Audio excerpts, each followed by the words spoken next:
Right now, as you sit there listening to me, something is quietly leaving your body. It is not your memory, it is not your eyesight, it is your muscle.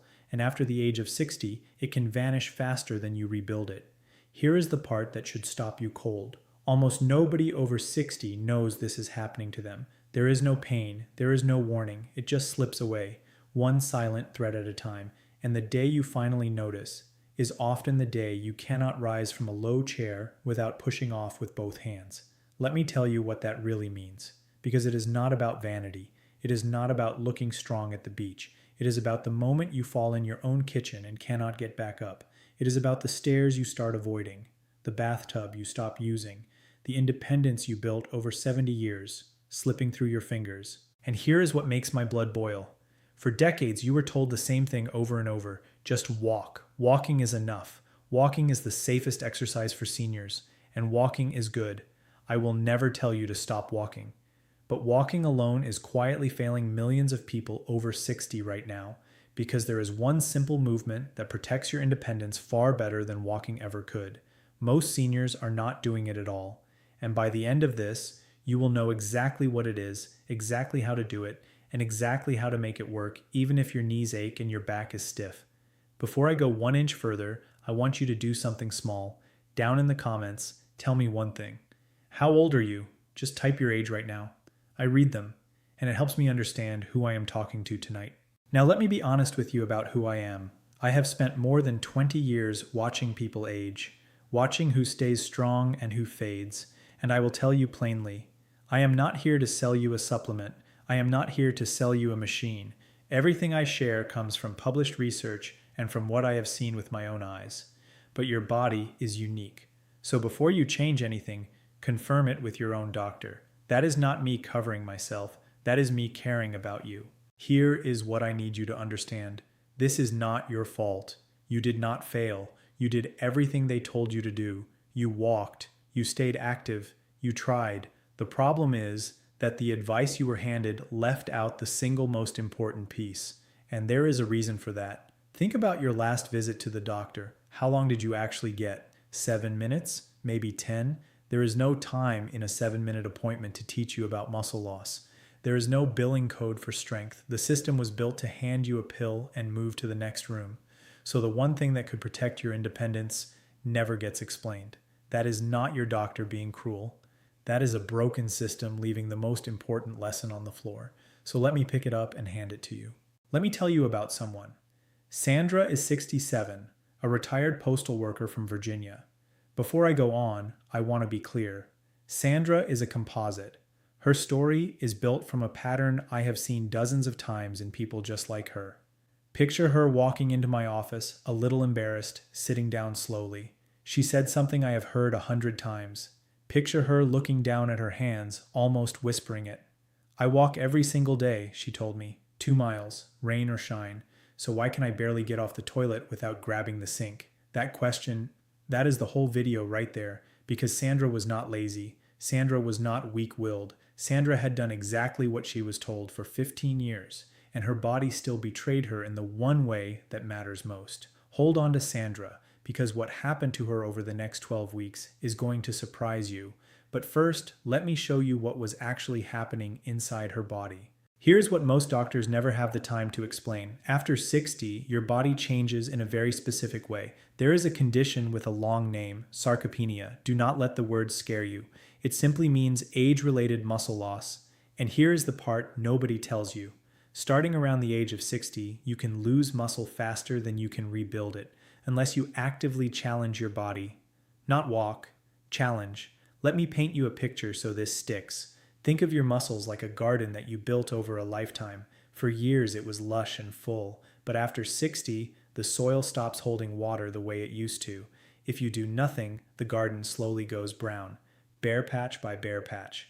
Walking is like sprinkling a little water on the surface. It keeps a few plants alive, but it does not feed the roots.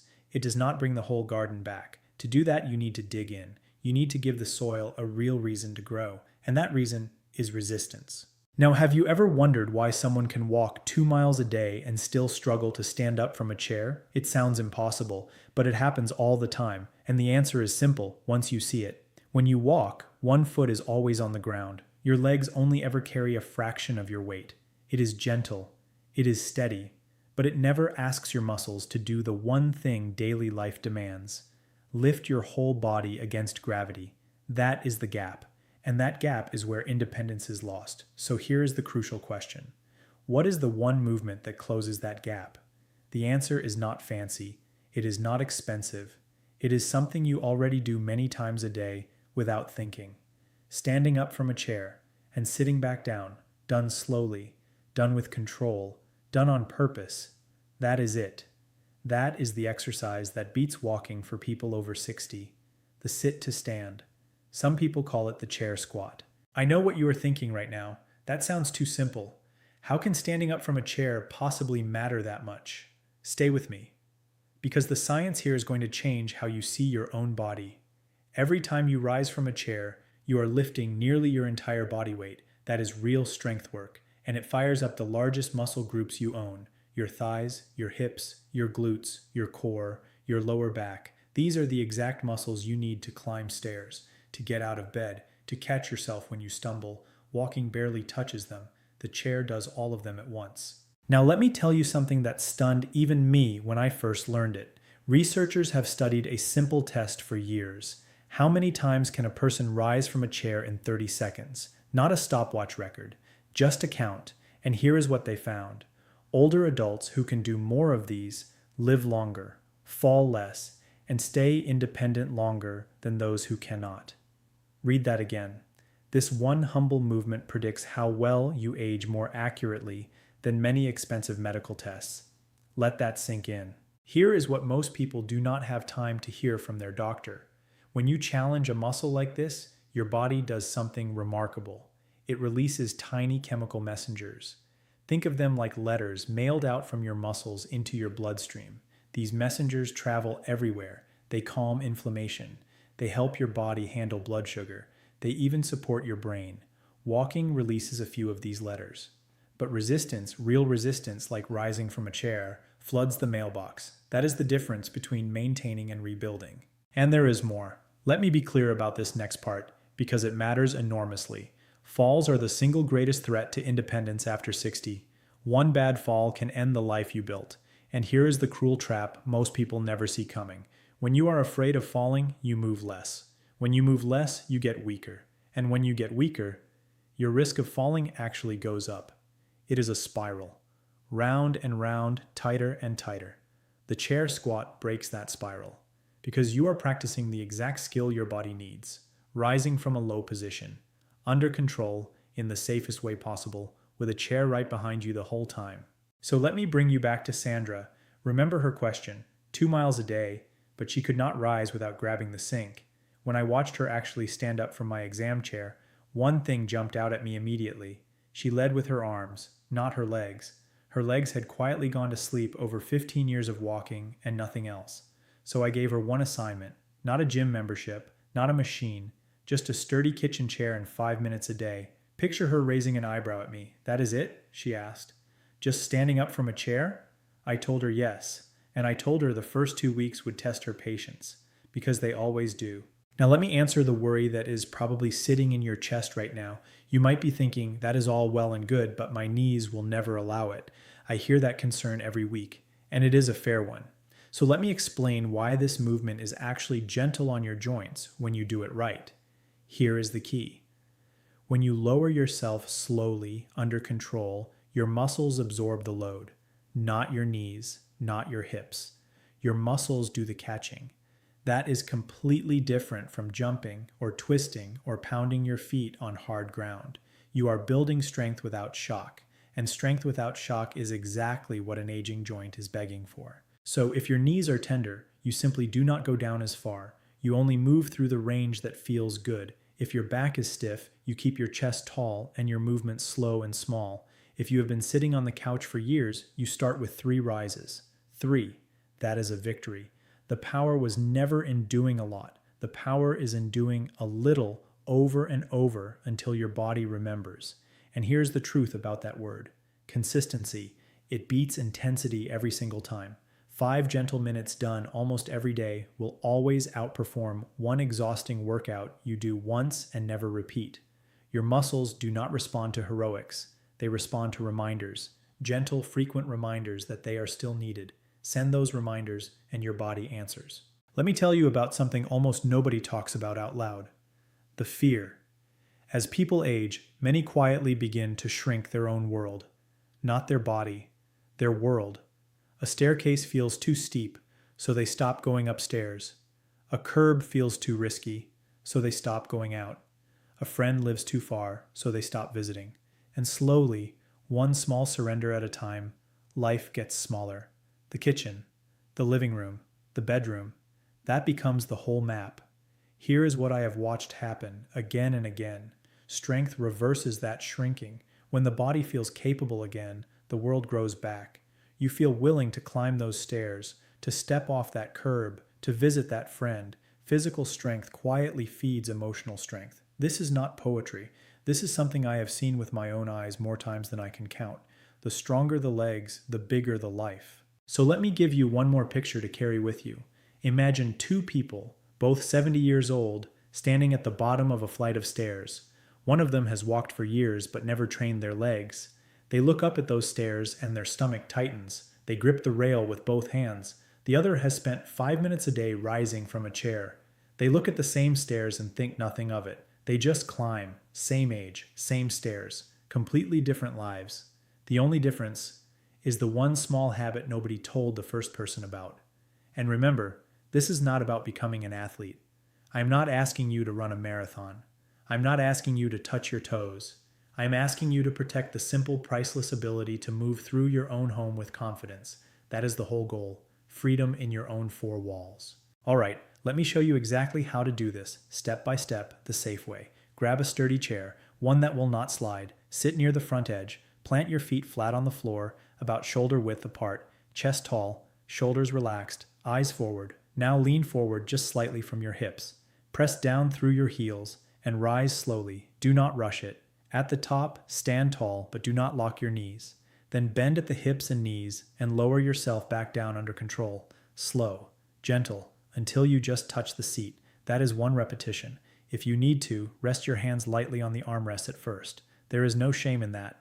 As you get stronger, you can fold your arms across your chest. And here is a small trick that doubles the power. Breathe out as you rise. Breathe in as you lower. That simple pattern steadies your core and keeps your blood pressure more even during the movement. Now I need to be crystal clear about something because your safety comes before everything. This movement is one of the safest things you can do when done correctly, but it is not for every single person on every single day. If you have had recent surgery on your hips, knees, or back, talk to your doctor or physical therapist before you start. If you have severe joint disease or a serious heart condition, get clearance first and listen to me carefully. Mild muscle fatigue is normal and good. Sharp pain is not. Sharp pain is your body waving a red flag. If you feel a sharp stabbing pain in a joint, stop immediately. If you feel dizzy or lightheaded when you rise, sit back down and rest and mention it to your doctor. More repetitions are not better. Better repetitions are better. Start small and build. How small? Start with whatever you can do without pain. For some people that is 5. For others, 10 or even 15. The goal is to feel your leg muscles working, not to feel your joints hurting. Do it once a day, or at least 3 to 4 times a week. That is it, 5 minutes. Cheaper than a bus fare, available in any kitchen in the world. No gym required. Let me pause for 1 second. If this is helping you tonight, do one small thing for me. Tap the like button. That is all. It costs you nothing, but it tells the algorithm to show this to another person over 60 who is quietly losing their strength and does not know it yet. You might save a stranger a broken hip. Now let me get back to the most important part, what to actually expect in the first month so you do not quit. Because here is where most people fail. Not from weakness, from surprise. They try it for 3 days, feel sore, decide it is not working, and stop. So let me tell you the truth in advance, week by week, so nothing catches you off guard. Week 1. I am not going to lie to you. Your legs will be sore. Getting out of bed the second morning might make you grumble my name. That soreness is not damage. It is your muscles waking up after a long sleep. It is the signal that the message got through. Push gently through it. Do not skip it. Week 2. The soreness fades, and something small shifts. You notice you are not gripping the armrest quite as hard. You rise a little smoother. It is quiet, but it is real. Do not miss it. Week 3. This is the week most of my patients call me, a little excited, because this is when it clicks. You stand up in the kitchen and realize you did not think about it. You just stood. Your body did it for you. That is strength returning. Week 4 and beyond. Now the changes stack up. You feel steadier on the stairs, less winded carrying groceries, more sure of your own feet. And here is the reason to hold on when it feels slow. The discomfort in week 1 is not a sign it is failing. It is proof it is working. Ask yourself one honest question. Is 5 minutes of mild inconvenience worth keeping the ability to live in your own home on your own terms? Now back to Sandra. Day 4, she messaged me. Picture the message. Half frustrated, half laughing. My legs are yelling at me, she wrote. Are you sure about this? I told her yes. I told her the yelling means the letters are being mailed. Push through the week, and she did. Now let me speak directly to someone. Maybe it is you. Maybe you have tried exercise before and it did not stick. Maybe pain stopped you. Maybe life got busy and the plan fell apart. Maybe you simply lost heart. If that is you, I want you to hear me clearly. None of that matters anymore, not one bit of it. What matters is the very next thing you choose to do, and that next thing does not have to be big. It can be as small as standing up from your chair 5 times tonight, with care, with intention. Progress is not built from dramatic gestures. It is built from quiet decisions, repeated day after day. And I know what some of you are still thinking. Where is the catch? Something this simple, this free, this available in any kitchen. It feels too good to be true. I understand that instinct. I was skeptical myself the first time I saw the research, but there is no catch. The reason this is not sold to you on television is precisely because it is free. There is no expensive machine to push, no monthly membership to bill, no pill to prescribe.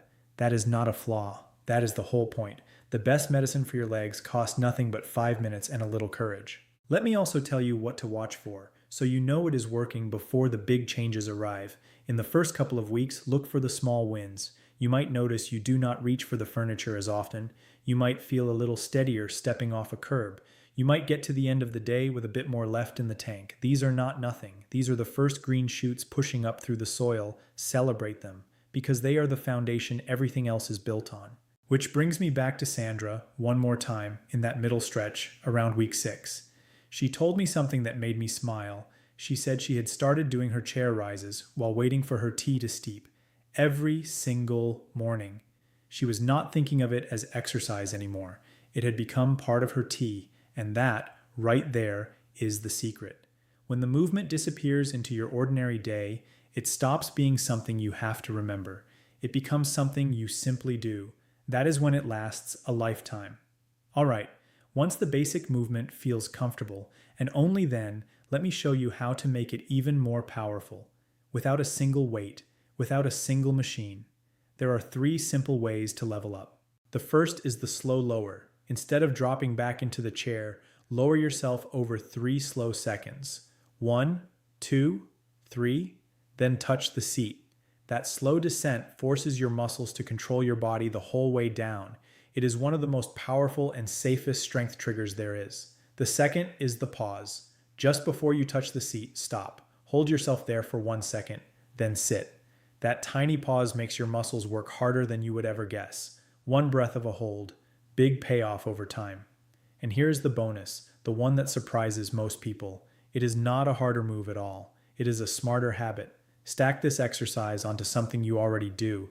Do your chair rises right before breakfast, or while the kettle heats up, or during the commercial break on your evening show, when strength training stops being a separate chore and becomes part of your normal day. It becomes permanent. And permanent is what changes a life. Now let me put walking back in its rightful place because I promised I would. Walking is wonderful. It is good for your heart, good for your mood, good for your mind. But think of it this way. Walking feeds your heart.